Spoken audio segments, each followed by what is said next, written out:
단독 낙찰은 제가 변호사님께 대박 아니면 쪽박이다 이렇게 배웠습니다. 아무튼 이제 이거는 이제 실제로 진성 임차인데도 불구하고 착각을 해서 잘못 받은 거죠. 안녕하세요. 행꿈사의 빌런입니다. 정충진 변호사님이 아너스 클럽을 진행합니다. 한 건의 물건은 낙찰 받는 것이 만만하지 않은데요. 정 변호사님의 지도 아래에 입찰가 산정부터 명도까지 모두 다 도와드립니다. 자세한 공지로 다시 찾아뵐게요. 네, 안녕하세요. 정충진 변호사입니다. 또 오랜만에 인사드리겠습니다. 오늘도 행꿈사의 경매 기초반을 담당하고 계시는 경매도 잘하지만 입지 분석에 탁월한 전문가이신 우리 윌쌤을 모시고, 경매 초보들은 특수 물건이 좀 쉽지는 않겠습니다만은 쉬운 특수 물건을 가지고 한번 경매 공부를 해보도록 하겠습니다. 네, 안녕하세요. 네, 안녕하세요. 경매 기초반을 담당하고 있는 윌쌤입니다. 예, 자주 뵙네요, 요즘에. 아, 예. 예. 지난번에도 좀 쉽지 않은 권리 분석이었지만 그 권리 분석을 통해 가지고 경매도 배웠지만 마지막에 이제 그 입지에 대해서 분석해 주시는 거, 그게 많이 도움이 됐을 것 같습니다. 오늘도 권리 분석과 함께 입지 분석 부탁드리겠습니다. 오늘 준비하신 물건이 뭐였죠? 아, 예. 오늘의 포인트는 위장 임차인이냐 진성 임차인이냐. 아, 일반적으로 경매 처음 배우시는 분들은 이 위장 임차인 물건에 대해서 되게 관심이 많죠. 아, 예. 이것저것 뭐 등기부등본이나 이런 자료들 가지고 막 추리를 해서 이게 진짜 임차인일까 가짜 임차인일까라고 밝혀내는 그런 재미들, 이런 것 때문에 관심들이 많으신데 한번 볼까요? 물건 어떤 물건인지? 네. 첫 번째 물건 먼저 보여드리겠습니다. 용인시 기흥구에 있는 아파트고요. 명칭이 강남마을 자연N입니다. 강남 관계는 없는 거죠? 아, 예. 여기 바로 옆에 그 강남대학교가 있어서 아마 강남마을인 것 같습니다. 왠지 좋아 보입니다. 강남자 들어가면. 맞습니다. 게다가 대형 평수입니다. 중대형이군요. 네. 전용 면적이 35.76평이라고 하네요. 네, 맞습니다. 감정가는 약 5억 5천만 원인데 낙찰을 3억 8,600만 원대 받으셨습니다. 야, 싸게 받았네요. 행꿈사 옥션 이렇게 네이버 부동산으로 바로 이동이 가능해서 굉장히 편리한 것 같습니다. 항상 이제 여러분들 이 건물 면적은 전용 면적이라는 거 꼭 기억하시고요. 118.23 물건을 찾아보면요. 공급 면적 150제곱미터에 평형으로 바꾸면 45평입니다. 방 3개, 욕실 2개고요. 지금 매매 한번 확인해 보겠습니다. 이제 최저고가가 5억 4천부터 시작됩니다. 근데 우리 물건이 지금 꽤 조건이 좋았죠? 예, 맞습니다. 고층이고요. 4호 라인이고 403동. 네, 맞습니다. 403동 뒤쪽이군요. 네. 괜찮은 것 같습니다. 조건도 괜찮고 초등학교도 바로 옆에 붙어 있고 이런 물건인데, 그러면 뭐 아까 말씀드린 최저고가 5억 4천이고 최대고가는 뭐 거의 6억 이상 7억까지도 가는 것 같은데, 대략적으로 보면은 감정가가 현재 시세를 반영하고 있다 이렇게 보시면 되겠네요. 그래서 얼핏 보면은 거의 로또 수준의 낙찰을 받은 걸로 보이긴 하는데요. 로또까지는 아니고 저희 행꿈사에서는 뭐 이게 70%지 않습니까? 감정가 대비. 네. 감정가 대비 뭐 10% 20%짜리도 많이 받기 때문에 맞습니다. 로또처럼 보이진 않습니다만은 그래도 싸게 받은 건 분명하네요. 맞습니다. 이 초보자분들한테는 로또겠네요. 초보자들은. 맞습니다. 이게 막 억 단위로 차익이 느껴지기 때문에. 근데 이제 흥미로운 게 단독 낙찰입니다. 단독 낙찰은 제가 변호사님께 대박 아니면 쪽박이다 이렇게 배웠습니다. 쪽박이 아니기를 바라겠습니다. 권리 분석을 할 때는 뭘 본다 그랬죠? 항상 매각 물건 명세서로 그렇죠. 권리 분석의 시작과 끝을 하셔야 됩니다. 매각 물건 명세서 봤더니 등기에 관한 권리 분석은 여기 등기된 부동산에 관한 권리 중 효력이 소멸되지 아니하는 것, 공란으로 돼 있으니까 문제가 없겠고, 임차인이 있는데 임차인이 대항력이 있는가 없는가, 그거 어떻게 가린다고 했었죠? 일단 항상 제가 초보자분들한테 많은 거 생각하지 마시고 일단 비고란을 보시고 먼저 다음에 중요한 게 이 임차인의 전입신고일과 최선순위 설정 날짜를 비교해 보세요. 전입신고일이 지금 한참 빠릅니다. 그러면 대항력이 있습니다. 그거를 이제 쉽게 설명드리면, 전입신고를 하면서 들어올 때 등기부등본을 봤더니 이 저당권은 없었다는 얘기죠. 맞습니다. 그렇죠. 이건 2023년이나 생긴 거니까. 네. 그러니까 이게 등기부등본을 열어봤더니 아무것도 없이 깔끔한 그런 권리관계를 믿고 들어온 임차인은 보호를 해줘야겠죠. 그렇기 때문에 대항력이 있는 거죠. 그렇게 쉽게 생각하시면 되겠는데, 이건 대항력이 있는데도 불구하고 확정일자도 모르고 배당을 안 했습니다. 배당 요구 여부가 네. 그죠? 비어 있으니까 예. 그러면 이 보증금을 낙찰자가 얼마인지도 모르는 보증금을 떠안아야 되는 그런 상황이다. 이렇게 네. 보여지네요. 그래서 제가 초보자분들한테는 이런 물건은 되게 주의하라고 제가 당부를 합니다. 왜냐면 일단 보증금을 떠안아야 되는데 보증 금액이 얼마인지 모르잖아요. 수가 없죠. 그러니까 이 보증 금액을 정확하게 파악을 하기 전까지는 입찰할 생각을 하지 말아라 라고 제가 당부해 드리고 있습니다. 근데 어떻게 정확하게 파악을 하죠? 임차인을 만나서 물어보나요? 만나는 것도 방법이지만 또 임차인분이 호락호락 설명을 해줄까요, 여러분들? 네, 제가 봤을 때는 딱이 맞을 것 같습니다. 아이고, 예. 불난 집에 부터 일하러 왔냐? 맞습니다. 예. 예. 임차인분에게 직접 이렇게 찾아가는 것보다는 여러 가지 방법을 저는 변호사님을 통해서 배워서 알고 있습니다. 예, 저희 특수물건반에서는 어떻게 찾는지도 하는데 대표적인 게 뭐죠? 우선 실거래가를 한번 조회해보는 방법이 가장 확실한데요. 저희 행꿈사 옥션에서는 하단으로 쭉 내려보세요. 그러면은 실거래 데이터라는 게 있습니다. 여기 실거래가 확인 누르시면은 뭐 실거래가로 들어가는군요. 예, 맞습니다. 여기서 이제 물건을 검색하셔서 예. 실거래를 조회해 보실 수도 있습니다. 근데 이제 이런 것도 너무 복잡하고 그러니까 왜 실거래가를 일목요연하게 딱 볼 수 있는 사이트가 있지 않습니까? 맞습니다. 요즘 뭐 많은 프롭테크 사이트가 있는데 저희 행꿈사 옥션에서 제공되는 기능 중에서 아실로 한번 들어가 보겠습니다. 과거에부터 이제 그 실거래가가 쫙 나오지 않습니까? 매매가뿐만 아니라 전세가도 나오거든요. 맞습니다. 여기서 거래 현황 더보기를 누르시고요. 지금 저희가 파악하고자 하는 거는 전세 가격입니다. 그러니까 매매나 월세는 비활성화 시키시고요.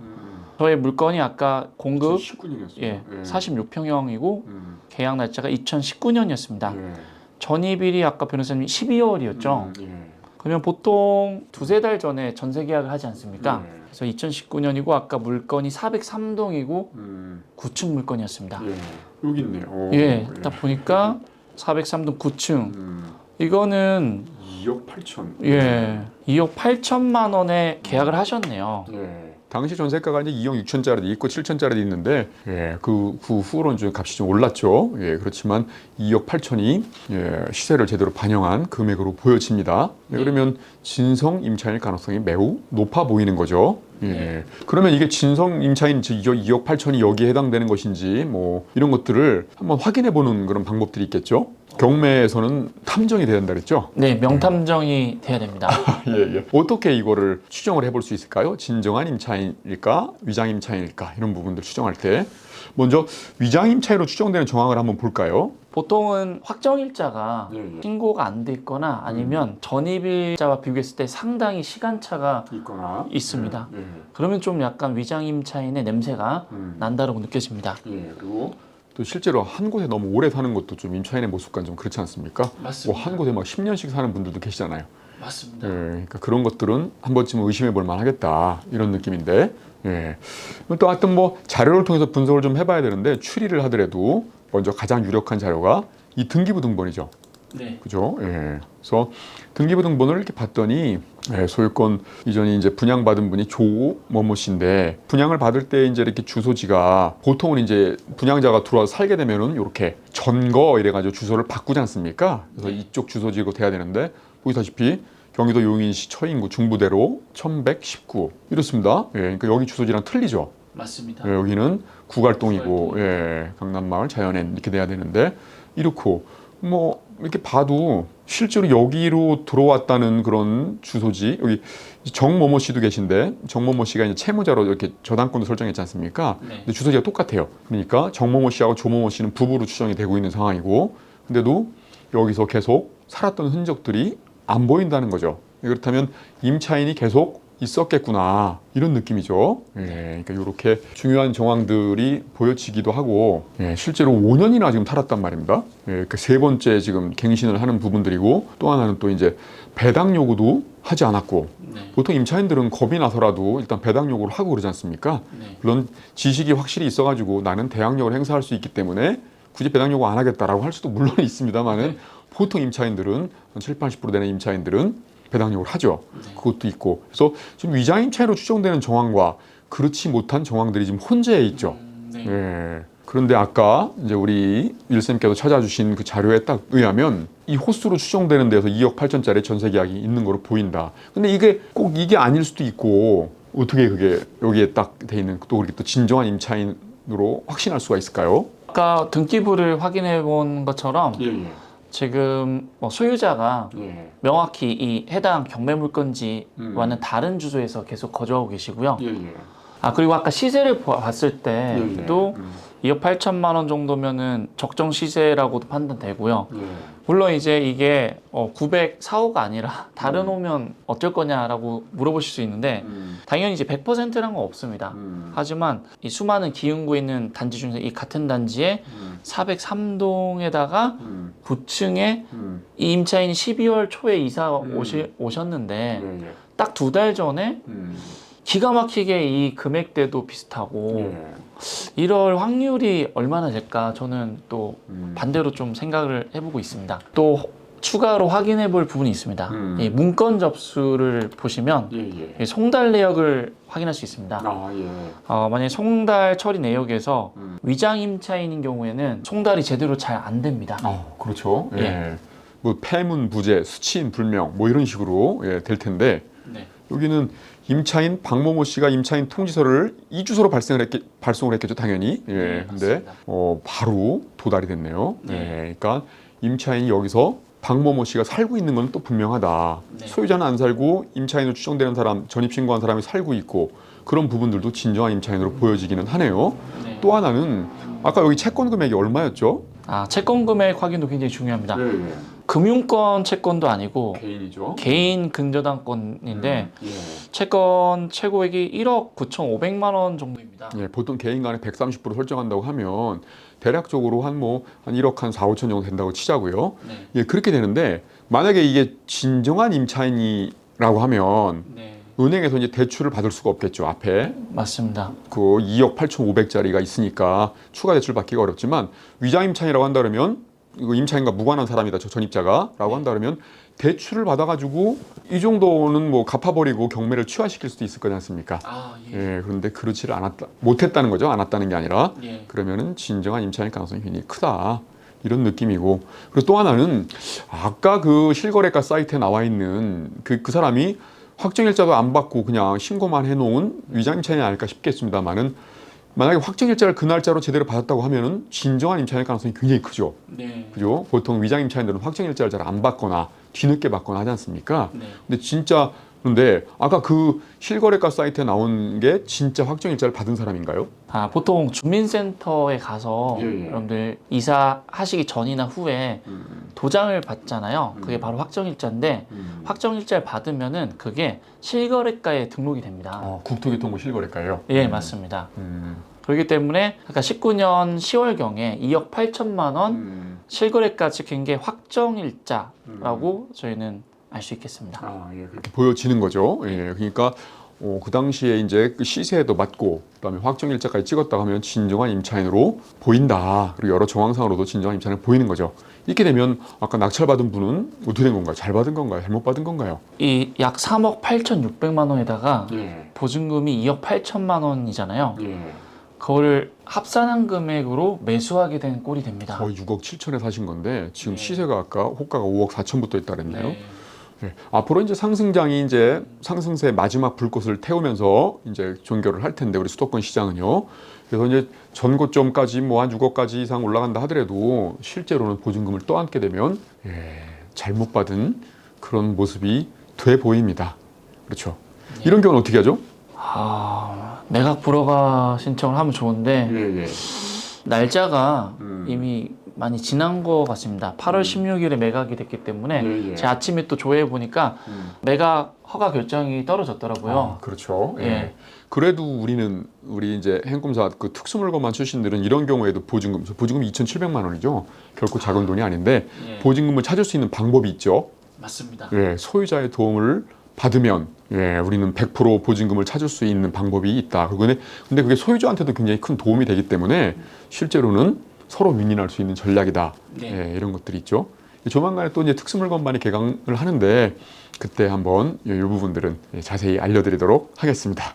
아무튼 이제 이거는 이제 실제로 진성 임차인데도 불구하고 착각을 해서 잘못 받은 거죠. 예, 그래서 좀 안타까운 거가 있습니다만은 유사한 사안의 물건이 또 있다고요. 네, 유사한 성격의 예, 사건이지만 예. 이 사건은 위장 임차인입니다. 자신할 수 있으신가요? 99.9% 확신할 수 있습니다. 예, 기흥구 강남 동로라고 하는 거니까 그 인근인가 보네요. 아까 물건에. 맞습니다. 예. 아까 좀 전에 설명해드린 경매 물건에서 도보로 불과 10분 정도의 거리에 위치한 물건인데 공교롭게도 성격이 상당히 유사하지만 이 물건은 위장 임차인 맞습니다. 검증을 제가 한번 해드리겠습니다.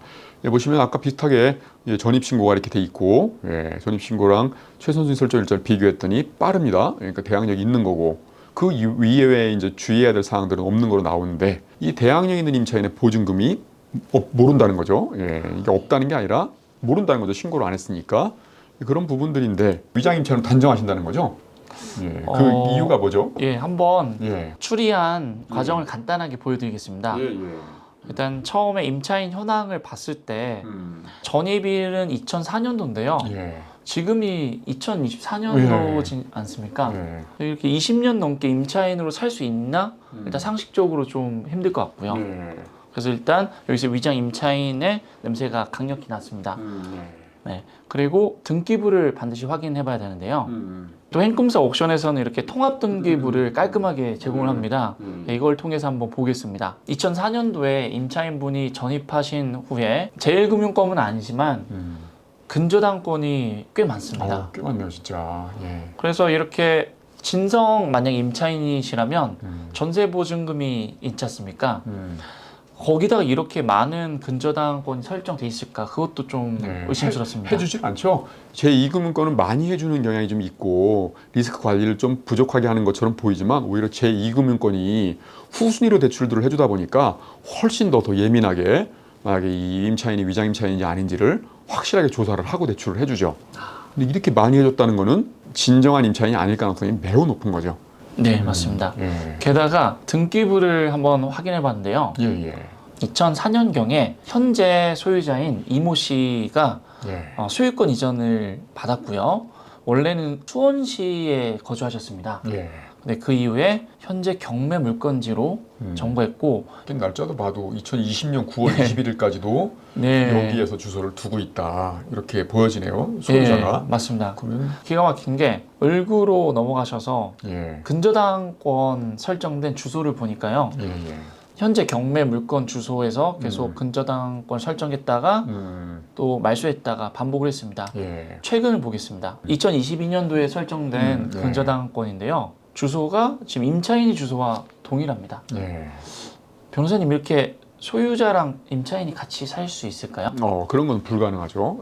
뭐 방 하나를 해주고 보증금을 작게 했다라고는 할 수는 물론 있긴 하겠습니다만은 그런 경우는 매우 드물고 그런 경우에 또 임차인이 그 대항력을 주장할 경우에 그 재판 판사들만 소송에 걸렸을 때는 잘 믿어주질 않죠.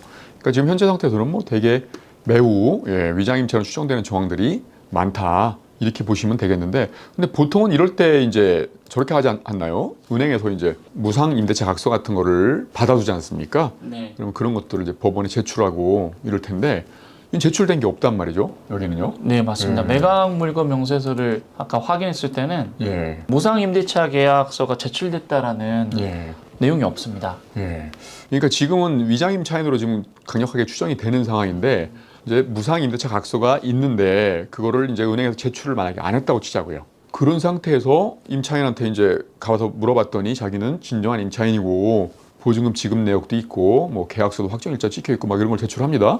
이렇게 됐을 때 만약에 이제 우리는 무상 임차 각서가 냈으니까 당신은 위장 임차인이다라고 하면서 인도명령을 신청했다고 치자고요. 인도명령이 날 수 있을까요?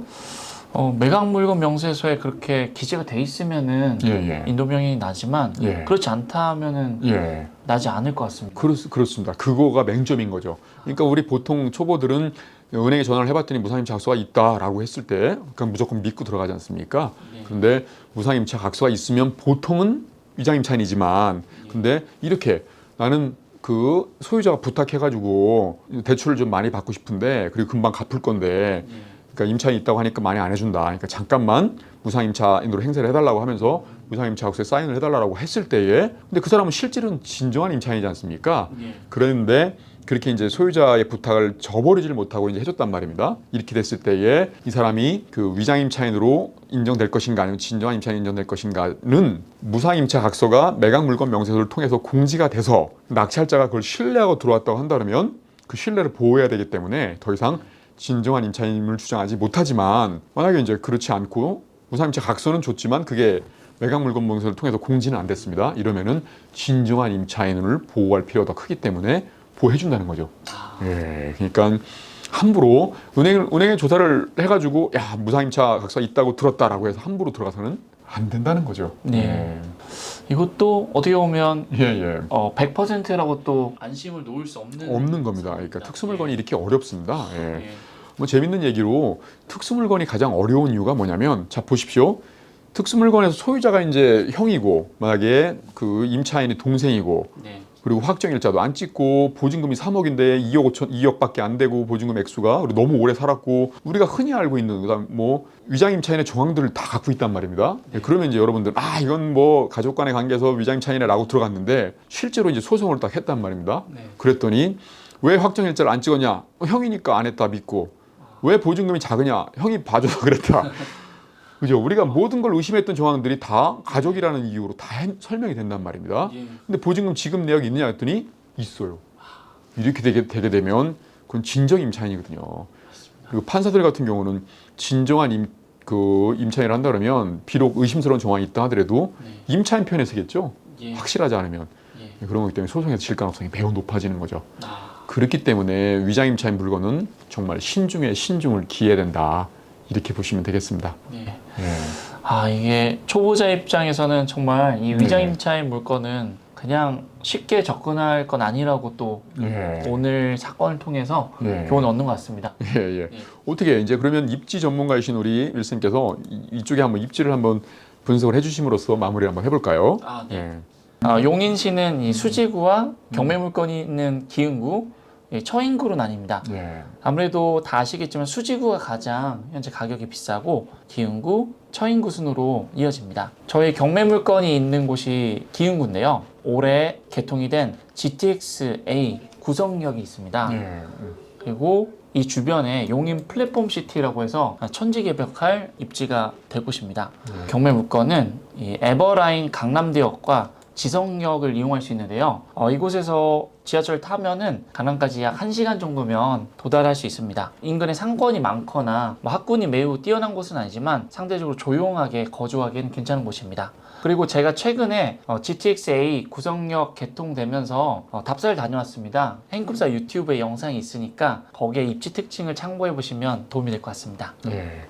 여기가 동백지구 택지개발이고 동백지구인 것 같은데 그 에버라인에 인근에 있고 그리고 인근에 이제 뭐 GTX 구성역도 생기고 그랬으니까 뭐 예전보다는 그렇죠 나름대로 이제 가치가 조금 있겠다. 그렇지만 뭐 외곽에 좀 있는 거 전형적으로 상급지는 아니지 않습니까?